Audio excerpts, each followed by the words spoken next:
अस्सलाम वालेकुम, welcome to बिस्कनेक्ट विद नौरीन गफ़ार एंड नए टॉपिक के साथ। और बहुत ही आउट क्लास पर्सनैलिटी को मैंने अपने शो में दावत दी है। राजा Aamir Iqbal was a seasoned businessman and an industrialist. He's a former RCCI president and he's the president for the Punjab Vocational Institute, Rawalpindi district. And he's also Sanobar Institute think tank के director जो कि multiple policy making पे काम करते हैं. He's the vice chairman for the RCCI think tank on economy. Thank you, sir. Welcome to the show. Thank you very much. Thank you for. Sir, I'm so obliged and आपने इस हमारी request को accept किया क्योंकि सुबह में हमारी जैसे बात हो रही थी नर्चरिंग द बिजनेस माइंडसेट, तो उसके ऊपर यू हैव रियली यूथ के लिए आप हमेशा अवेलेबल होते हैं और आप अपना बहुत कीमती वक्त निकालते हैं। तो उस पर थोड़ा सा आपसे ये जानना चाहूँगी कि how do we develop this mindset of business in the youth?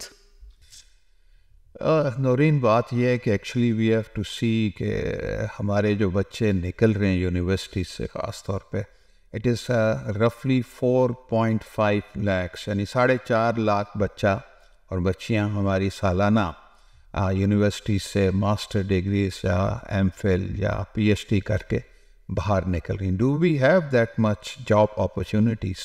That's a big question mark in Pakistan. So हमारे पास जब जॉब अपॉर्चुनिटीज़ नहीं हैं and at the same time they are the blessed childrens क्योंकि they have reach to the level जहाँ वो university में degrees ले रहे हैं। Look at the 26 million school going childrens, they are out of school because of poverty. तो इस लिहाज से मैं बोलता हूँ कि हमें इन बच्चों को एक दो बातों पे बड़ा वाज़े ट्रेन करना है। जैसे कल आपने बुलाया हुआ था मुझे, तो सेमिनार में भी I said and I mean it कि they are the blessed childrens and the youth of Pakistan. तो it's a time to pay back now to the society. Right. अच्छा, अब पे बैक करने का तरीका है आपका, एक ये है कि you go and Hunt for the jobs.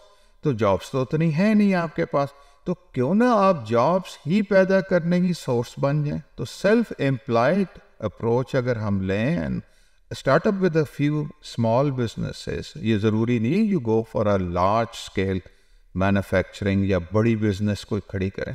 तो आप क्या कर रहे हैं कि आप अपना तो रोज़गार पैदा करेंगे, लाइवलीहुड, साथ पता नहीं कितने और बच्चों का आप करेंगे। सो ये एक तो मैसेज ये है, जब भी हम जाते हैं यूनिवर्सिटीज़ में, it is almost 33 to 35 universities हमारी ट्विन सिटीज़ में मौजूद हैं। कुछ का मेजर कैंपस है, कईयों का आपका साइड कैंपस हैं यहाँ पर।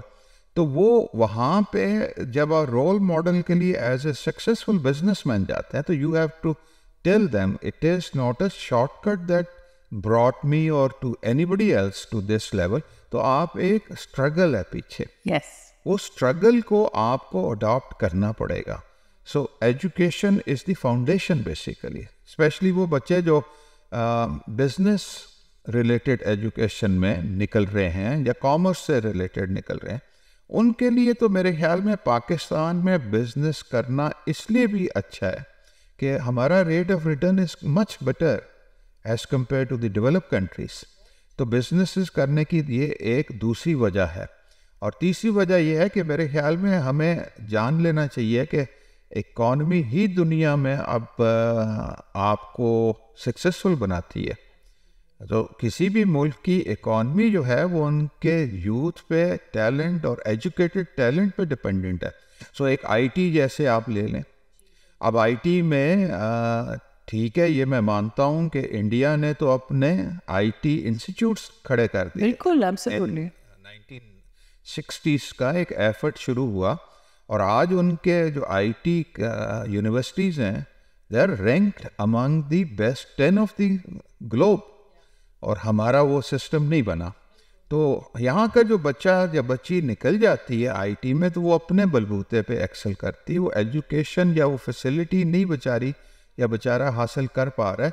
लेकिन हैविंग सेड दिस कि अगर हम सब मिल के इसको करेक्ट नहीं करेंगे तो ये कैसे चलेगा। सो हमारा नेक्स्ट 11 अगर आपको याद है कि नहीं, it is back in early 2000, that was a time I think Shaukat Aziz sahab was the PM then.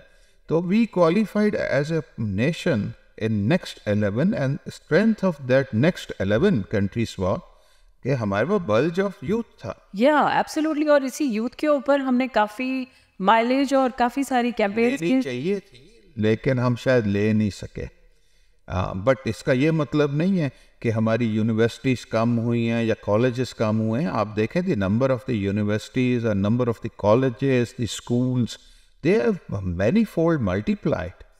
तो एक फैसिलिटी बच्चों को बढ़ती गई और आपके सामने आज इतने बच्चे क्वालिफाई करने के लिए उनके पास फैसिलिटी है. जब मैं अपना पढ़ रहा था तो मुझे याद है Quaid-e-Azam university, Islamic international university एक और एक दो और यूनिवर्सिटी थी यहाँ पर, बस इतनी थी 90s में. इसके बाद ये बूम आया आपका 2000 के बाद. अब तो हर चीज़ बच्चों को एक्सेस दे दिया थ्रू द ऑनलाइन पोर्टल्स भी है अगर. और डिसिप्लिन्स भी इतने ज़्यादा बढ़ गए. पहले तो सिर्फ एक कॉमर्स था या कंप्यूटर साइंस था, अब तो AI भी अवेलेबल हो गया है साइबर सिक्योरिटी में. मतलब options have become so endless. आपके पास इतनी ज़्यादा अपॉर्चुनिटीज़ हो गई. और फ्री में भी काफ़ी जो हमारे कुछ गवर्नमेंट के इदारे हैं जैसे डिजी स्किल्स है, कुछ ऐसी स्किल्स दे रहा है बच्चों को जो घर पे बैठ के भी कमा सक रहे हैं. तो इतना सारा कुछ हो रहा है, उसके बावजूद भी जो है ना हम देख रहे हैं कि बहुत ज़्यादा ब्रेन ड्रेन है. जो हमारी ऑफ द रिकॉर्ड आपसे बात हो रही थी, ऑफ कैमरा बात जब हो रही थी, तो उस पर ब्रेन ड्रेन के ऊपर बहुत ज़्यादा लोग बात कर रहे हैं. फिर शॉर्टकट्स की जैसे आपने बात की कि बच्चे फ़ौरन से ना एक CEO का टैग लगा देते हैं अपने ऊपर एंड आके कहते हैं कि हमें फिर वो CEO लेवल का वो भी मिलना चाहिए, respect and blah blah. But जैसे if I talk about you, तो आप इट्स अ लॉन्ग जर्नी माशाल्लाह से, और आप इतने सारे इदारों के साथ इंटैक्ट हैं और अभी भी एट दिस लेवल ऑल्सो आप काम कर रहे हैं और लर्न एंड लर्न. कि आपने अभी MPhil का बताया कि you have done your MPhil also. ये भी गैप आ गया ना बच्चों में. वो कह रहे हैं कि पढ़ने की क्या ज़रूरत है. That's a very sad tagline. मेरे ख्याल में Naureen, it is not a one sided. Basically मैं I look it like this कि our youth is very vibrant और एट द सेम टाइम.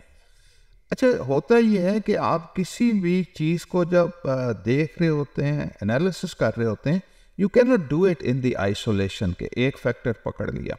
देखिए आप मैं जो हूँ Y जनरेशन से बिलोंग करता हूँ, Y and X generation millennium जो है.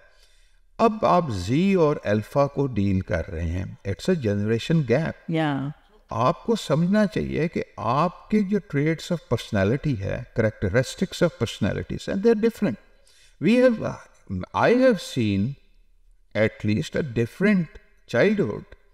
मुझे याद है कि हम जब भी स्कूल से आते थे, हमने आके खाना खाना और बाहर फुटबॉल है या हॉकी है, जो भी बच्चे खेलते हैं, हम लोग एक टाइम होता था हम खेलते थे. आज का बच्चा जो है वो सिर्फ लैपटॉप पे या एंड्रॉयड फ़ोन पकड़ के बैठ जाता है. कि जो हम यानी आई लुक इट लाइक दिस के जो Y एंड X कुछ हद तक, लेकिन Y ने तो बड़ा एंजॉय किया यूथ अपनी, बिकॉज हमने हर किस्म की एक्सरसाइज गेम्स खेली. अच्छा, जब मैं कायद-ए-आज़म यूनिवर्सिटी में गया तो I do remember that was perhaps, उससे पहले जब BCom कर रहा था तो हमने कंप्यूटर पहली दफ़ा सिलेबस के तौर पे ऊपर पढ़ा. और कायद-ए-आज़म यूनिवर्सिटी में जब MSc इकोनॉमिक्स कर रहा था तो उस वक़्त रिसर्च के लिए हम कंप्यूटर को इस्तेमाल करते थे. लाइब्रेरी में 6-6 घंटे बैठ के अपना टर्म पेपर लिखना है, थीसिस लिखना है. तो ये अब जब मैंने देखता हूँ इन बच्चों को, तो इनको तो बहुत एक्सेस है नॉलेज की. इट इज़ जस्ट एक हाथ में आपकी पूरी दुनिया है आपके पास. ठीक है. सो मैंने ये देखा कि जब 2017 में मैंने शुरू किया MPhil, तो मैंने नेशनल डिफेंस यूनिवर्सिटी से एक्चुअली पब्लिक पॉलिसी में, गवर्नमेंट पब्लिक पॉलिसी में MPhil किया. जस्ट आई थॉट कि मैंने MBA UK से कर लिया, इतनी डिग्रीज की हैं, तो एक ज़रा यहाँ से भी हम अपने आप को देख लें. सो मुझे इंटरेक्ट करने का 3 कैटेगरीज मिली वहाँ. एक वो यूथ था जो डायरेक्ट अपना मास्टर्स करके MPhil में आ रहा था.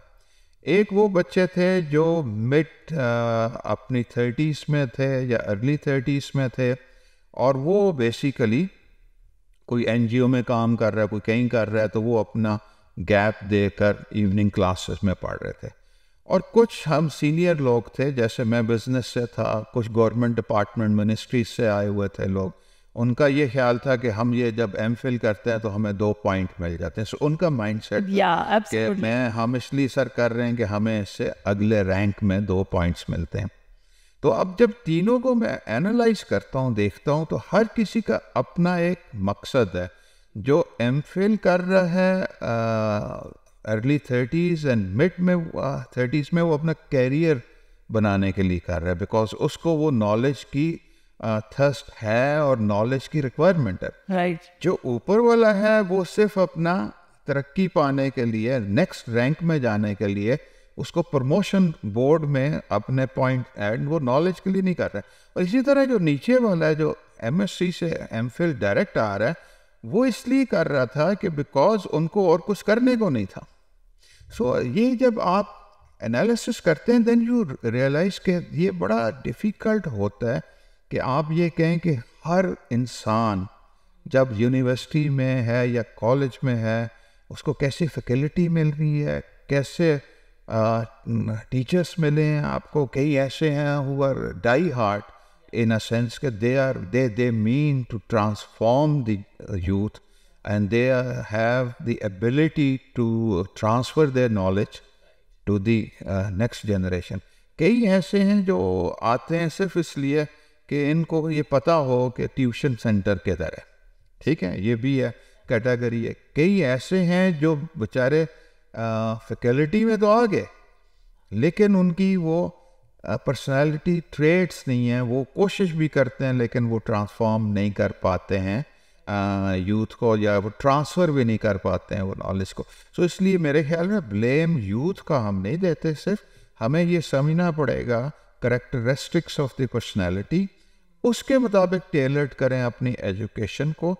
स्पेशली याद रखें कि जब कोविड आया, कोविड-19, तो it has transform the globally the living style across the board.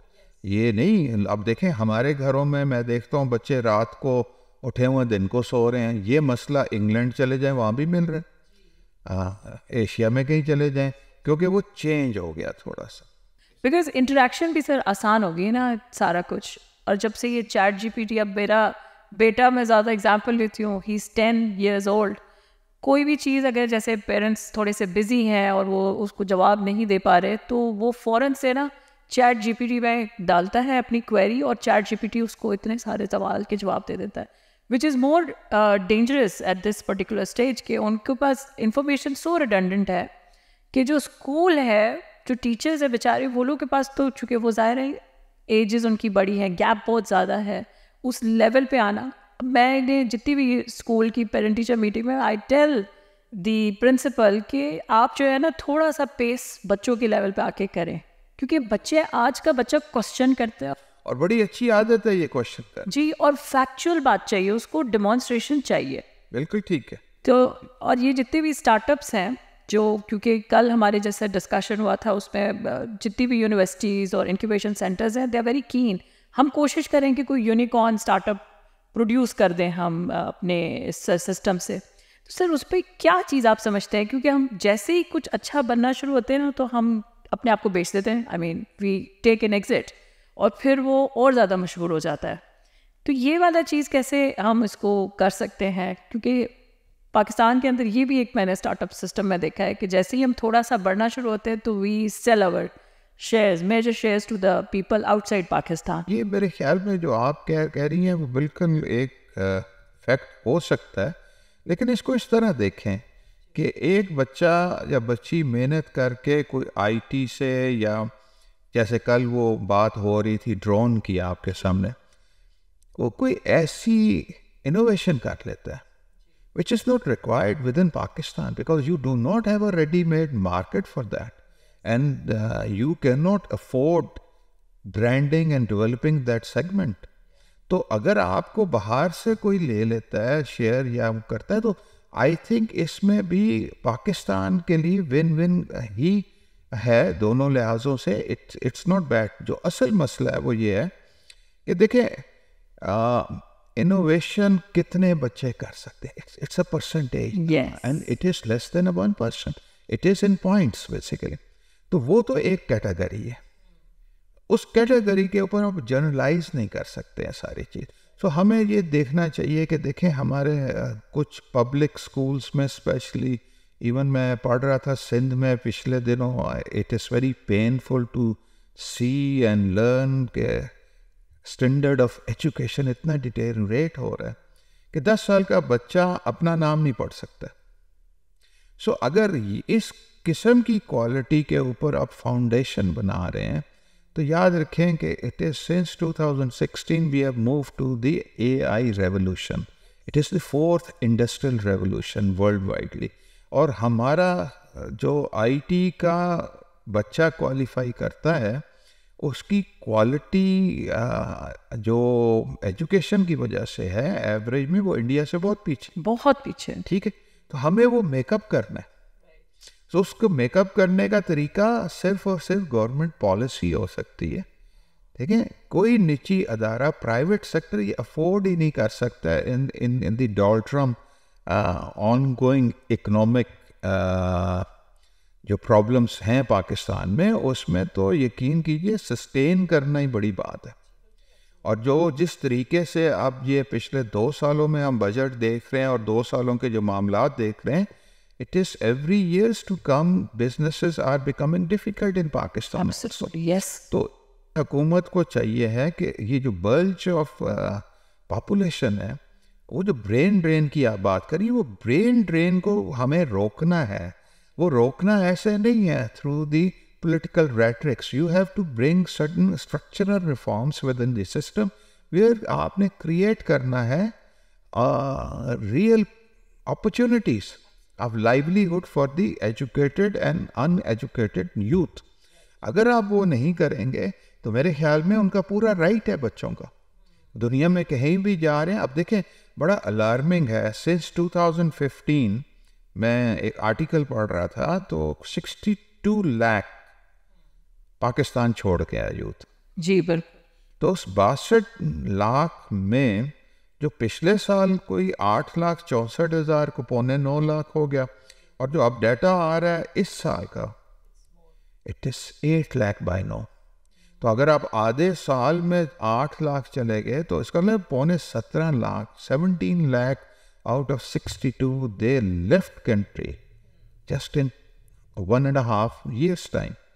तो ऐसा क्या हुआ है 18 महीनों में कि पाकिस्तान का जो यूथ है उसका एतबार टूटता जा रहा है पाकिस्तान में। It is very alarming.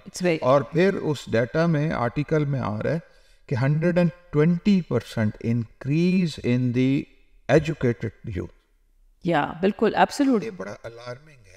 सो इसलिए मेरे ख्याल में कॉस्ट ऑफ डूइंग बिजनेस जो पाकिस्तान में जिस तरीके से बढ़ रही है, द कॉस्ट ऑफ लिविंग बढ़ रही है, होपलेसनेस जो हो रही है इस मुल्क में, अनफॉर्चुनेटली अगर आज भी आप मौजूदा बजट को देखें तो you feel upset. Yes, very much. अब देखिए SMEs जो हैं they are always been considered the backbone of any economy.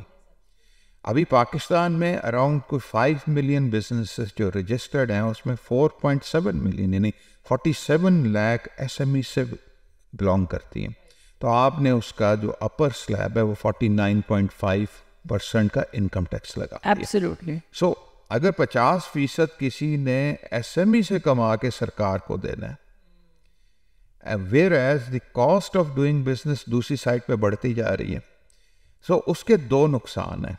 एक, बिजनेसेस कोलैप्स करेंगी जब, बिकॉज आप नहीं दे सकेंगे, तो आपकी अनएम्प्लॉयमेंट बढ़ती जाएगी।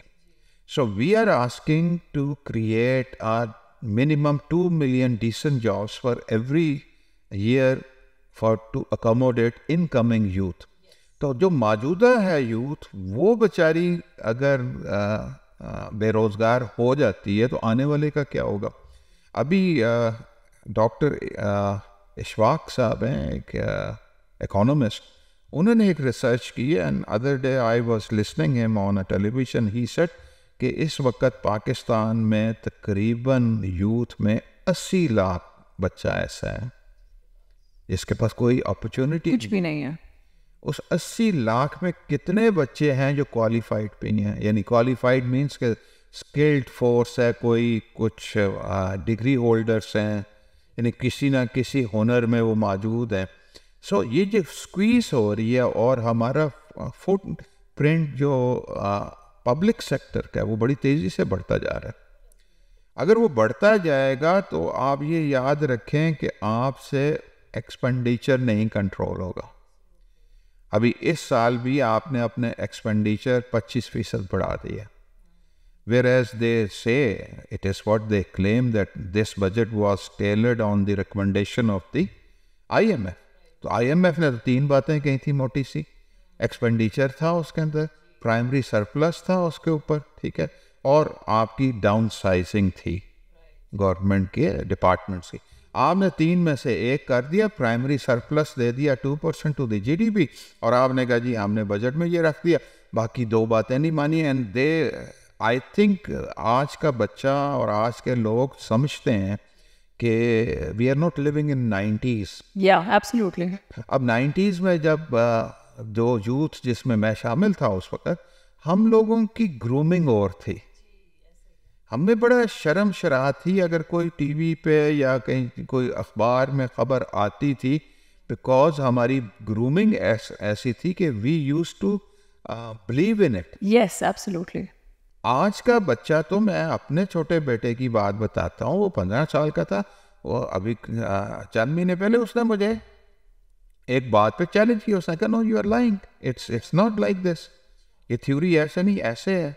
सो I did not mind it because this is good. I think openness होनी चाहिए ताकि उसको ये फीलिंग हो कि हर किसी की बात नहीं माननी है। लेकिन अब लोग इसको बदतमीजी के दायरे में ले जाते हैं। हमारा कल्चर ऐसा है, मैं तो नहीं लेके जाता हूँ। Students should have all the liberty to ask even a nonsense question, because जितनी इंट्रैक्शन होगी उतना नॉलेज, और वो जो आपने कहा था ना नर्चरिंग ऑफ ब्रेन्स, वो नर्चर ब्रेन तब भी होता है जब उसके अंदर ब्रेन स्टॉर्मिंग हो कोई। अगर उसने रट्टा मारना है, सिर्फ उस्ताद मोहतरम की सिर्फ बात सुन नहीं है, और वो भावें गलत है कि सही है और उसको रट्टा मारने, it is just to get a good marks. Yes, absolutely. We have moved to a knowledge economy. Yeah. उसमें तो knowledge चाहिए आप. They have to be very competitive in it. Yes, अभी एक जो जैसे आपने बात की ना सवाल करना, अब ये चूँकि हमारे पास गैजेट्स आ गए हैं तो उसकी वजह से एक चीज़, हम भी ऐसे मीटिंग में बैठे होते हैं, कोई चीज़ समझ नहीं आती तो गूगल करते हैं तो वो सामने आ जाती है चीज़, 2-4 पॉइंट्स। तो चूँकि हमारी रीडिंग स्किल्स इतनी है कि हम फटाफट से उसको फिल्टर करके and then we take out the points that. अब जो यूथ है उनका तो एक्सपीरियंस भी इतना नहीं है, वो क्वेश्चंस उसके पास आते हैं। अब जैसे कितने सारे लोग हैं क्रिप्टो करेंसी के अंदर, बच्चे स्कूल में बैठे हुए जो है, उनको उसकी एसेंस नहीं पता, उसके अंदर क्या उनके रिपरकशंस होते हैं वो नहीं पता, बट एक ऑप्शन आ गया अवेलेबल बहुत ज़्यादा।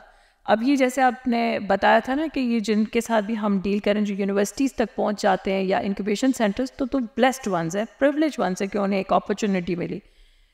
उन लोगों को जो अपॉर्चुनिटीज़ मिल जाती हैं सर, उनके अंदर भी ना एक छोटा सा, जो मैंने जैसे इसमें से कोई अगर if I am interacting with 25 startups, तो उसमें से 5 ऐसे होंगे जो बहुत सीरियस होंगे और वो इंडस्ट्री के एक्सपर्ट्स के साथ बैठेंगे, उनकी एक्सपीरियंसेस लेंगे और उसके बाद काम करेंगे उसके ऊपर ना कि they want to make a difference. जो बाकी 20 हैं वो एक तो ख़ुद उनकी भी गलतियां मैं देख रही हूँ कि टाइम की वैल्यू नहीं करेंगे, कोई अगर मेंटोर ने कुछ बताया है तो उसको उसके हिसाब से नहीं करेंगे।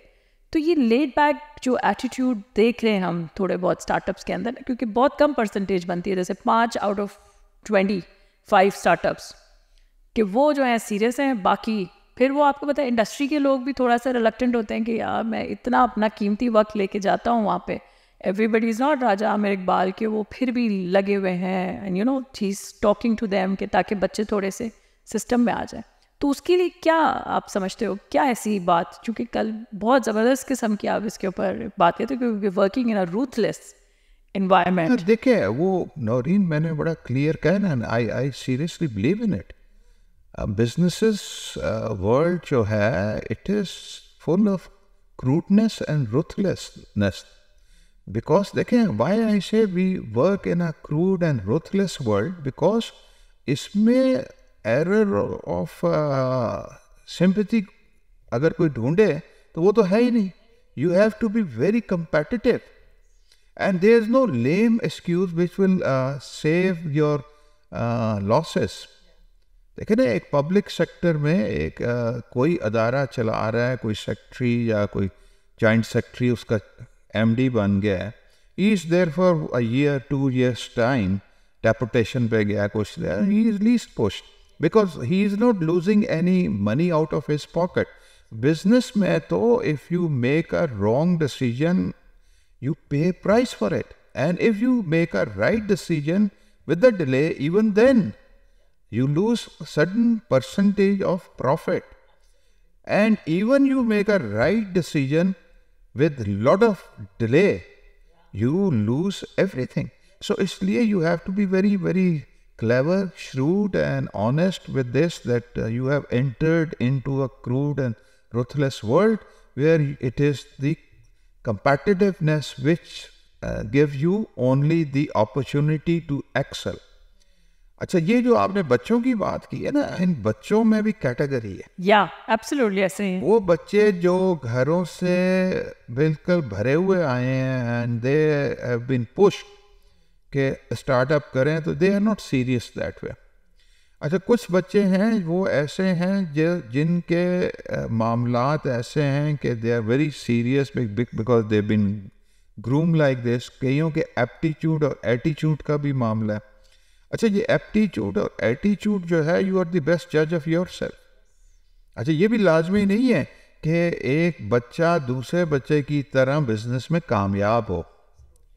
देखिए ना, इसलिए बहुत ये 3 कैटेगरीज होती हैं जो मेरा कॉमन सेंस कहता है कि एक तो there is a 1/3 of those who commence with some venture, they fail because they are not suit, it doesn't suit or it is not in align with their aptitude and attitude. अब उसको तो हम तब्दील नहीं कर सकते.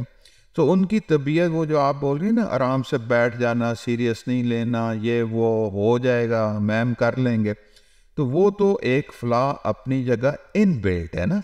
तो ऐसे बच्चों को मेरे ख्याल में कारोबार में आना भी नहीं चाहिए. They are good for doing jobs, ठीक है. दूसरे वो हैं जो इसलिए नहीं करते हैं कि they think that they have plenty of resources because of their parents, it is not needed for them. या वो बच्चे जो who have a fear कि finances are the real hindrances और उनके पास है नहीं, तो वो कहते हैं हम टाइम ज़ाया कर रहे हैं, तो वो टाइम. लेकिन जो तीसरा हिस्सा है वो ये समझता है कि finances are not the constraint only, there are a lot of other constraints. इसका तो हल है बैंक से जाके कोई स्टार्टअप, कोई फंड कर देगा, कुछ कर देगा. तो इसलिए मेरे ख्याल में आपको अपने जहन में रखना चाहिए कि ये पाकिस्तान में नहीं, ये दुनिया सारे में है. इट्स अ यूनिवर्सल ट्रुथ कि ये लाजमी नहीं है कि 100 बच्चों ने स्टार्टअप शुरू किए तो 100 के 100 कामयाब हुए. ऐसे होता ही नहीं है, ऐसा होता ही नहीं. तो इसलिए कोई वरी वाली मेरे जहन में तो नहीं है ऐसी चीज़. लेकिन मैं ये ज़रूर कहूँगा कि इन बच्चों को जो आपके इंक्यूबेशन सेंटर में आते हैं, उनको इतना ट्रेन करना चाहिए कि वो डिसेमिनेट करें इस नॉलेज को, इस मैसेज को अमंग्स देयर पीयर्स. तो फिर आप एक मल्टीपल इफेक्ट लेते हैं. लेकिन देखें, फिर मैं ये कहूँगा कि अपने जहन में रखें कि पब्लिक सेक्टर की या गवर्नमेंट पॉलिसी के बगैर कोई रेडिकल शिफ्ट आप ला सकते हैं, वो होता नहीं, दुनिया में नहीं होता. चाइना का मॉडल देख लें, इवन इंडिया को देख लें, दे ओपनड इन 90s, उन्होंने उसको in its real letter in spirit में इम्प्लीमेंट किया. हमने तो डीनेशनलाइजेशन भी की तो हाफ हार्डली की. जी ऐसा ही है. बिकॉज शिपिंग कॉरपोरेशन को नहीं जाना चाहिए, बिकॉज रूलर्स बिलीव के हमारे कुछ चाहने वालों को हम उधर अपॉइंटमेंट दे सकते हैं. कुछ सेक्रेटरीज या ऐसे होते हैं कि भाई हम रिटायर होकर 4 साल के लिए कॉन्ट्रैक्ट पे लग जाएंगे. सो बहुत से मसाइल. Sir thank you very much, इतना लुक्रेटिव आपने डिस्कशन में हमारा साथ दिया. Last thoughts for youth in keeping into consideration the global market of the economy. देखिए यूथ को दो बातें अपने जहन में रखनी चाहिए. That we have move to the AI revolution, एक, और दूसरा कोविड ने ट्रांसफॉर्म कर दिया है बिजनेसेस को. अब जो बिजनेसेस के जो मॉडल्स हैं ना, जो आज से 10 साल पहले थे या जो किताबों में पढ़ाए जाते हैं, I do not see that happening once they come to the mature age. तो उनको एक तो ये जहन में रख के इन दो चीज़ों को फोकस करके इसके ऊपर जितना नॉलेज हासिल कर सकते हैं. ई कॉमर्स है, जैसे IT से मामला आता है, AI के मामला आता है. Because in the days to come जब उन्होंने मैच्योर होना है और मिडिल एज में जाना है एंड देन बिजनेसेस को खड़ा करना है, तो they have to compete globally. Yes. So एक ये. दूसरा उनको चाहिए है कि वो पाकिस्तान के अंदर they must become a part of their regional chambers, trade bodies, because these are the forums where they can be groomed and they can be actually given the opportunity कि वो bookish knowledge के साथ practical knowledge हासिल कर सकें. और इसके साथ साथ हमारे जो रीजनल FTA या PTAs हैं, हमारी जो SWOT एनालिसिस जिसको हम कहते हैं रीजन वाइज, उसको फोकस करके और फिर अपने आप को दे मस्ट जज देमसेल्फ फर्स्ट कि are they are suitable candidate, do their aptitude and attitude allows them to do the business. अच्छा, पे बिजनेस में किस सेक्टर में जाना? जी एब्सोल्युटली. कई बच्चों को शौक होता है कि they are very fond of interacting with others, तो वो मार्केटिंग वाली साइड जा सकते हैं. There are few who are very innovative, उनको इन्वेंशन से बड़ा शौक है. तो इस तरह बहुत सी अपॉर्चुनिटी है जिसमें वो जा सकते. Sir, thank you very much for your time. This was Raja Amir Iqbal with us, and we had a very, very lucrative discussion on nurturing the business mind. और जो key takeaways from this precious discussion is कि SWOT अपना कर लें and then try and understand कि where you belong, वो वाली चीज़ ज़रूर SWOT के थ्रू हासिल और वसूल कर लीजिए. Dissemination of knowledge and information is part and mandate of any individual, may it be in Pakistan, may it be global. तो ये बहुत ज़्यादा ज़रूरी है. अगर आप करेंगे तो आप अपना फ़ायदा तो करेंगे, लोगों का भी फ़ायदा करेंगे. Thank you very much for watching Disconnect with Noreen Ghaffar.